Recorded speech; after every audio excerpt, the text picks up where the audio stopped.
စစ်သားတွေကချက်ချင်းအသက်ရှင်မှုပြေးလွှားကြတယ်သူတို့တစ်တော်တဲ့ဝင်ဒီပျောက်သွားတော့မယ်အချိန်မှာပဲမက်ကရုတ်တရက်ပြောင်းလဲစတင်လိုက်တယ်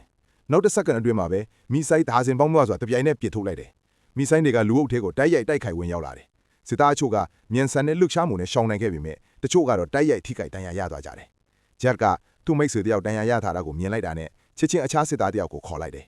နှစ်ယောက်လုံးမစင်စားပဲဒဏ်ရာရသူကိုတင်ပြီးဆက်ပြေးရတယ်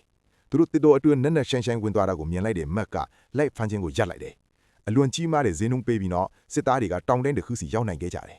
အဲ့ဒီအချိန်မှသာအသက်ရှူတတ်တာအောင်နားနိုင်ကြတယ်ငါတို့ကမလိုက်တော့ဘူးလားတီပါတီဖြစ်နေတာလေဒါက IND လက်နဲ့တမျိုးဖြစ်မိထင်တယ်ငါတို့စမ်းတက်နေကြတာလားပြီးတော့စမ်းတက်ခံတွေကဘဲမှာလဲအကြမ်းမယုံနိုင်စရာပဲကွာရုရှားလားတရုတ်လားဖြစ်နိုင်တယ်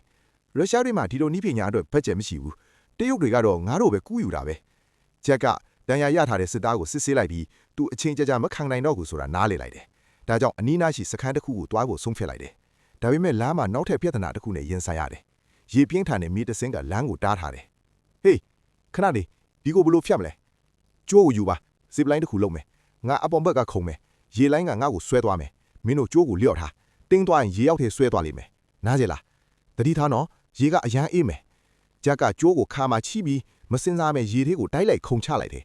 သူတစ်ဖက်ကန်းကိုကူးဖို့ကြိုးစားပြီးမြဲရေလိုင်းကအရန်ပြင်းထန်လို့သူ့ကိုအောက်ဘက်ကိုဆွဲသွားတယ်မကြခင်မှာပဲကျိုးကရုတ်တရက်တိတ်သွားတယ်ကမ်းဘက်ကစစ်သားတွေကစိတ်ပြက်သွားကြတယ်ဒါပေမဲ့ခဏအကြာမှာပဲဂျက်ကတစ်ဖက်ကန်းပေါ်တက်လာနိုင်ခဲ့တယ်လူတိုင်းပျော်ရွှင်သွားအော်ဟစ်ကြတယ်သူတို့ကကျိုးကိုနှစ်ဖက်လုံးမှာချီပြီးဇစ်လိုင်းတစ်ခုကိုအလင်းမြန်တိဆော့လိုက်ကြတယ်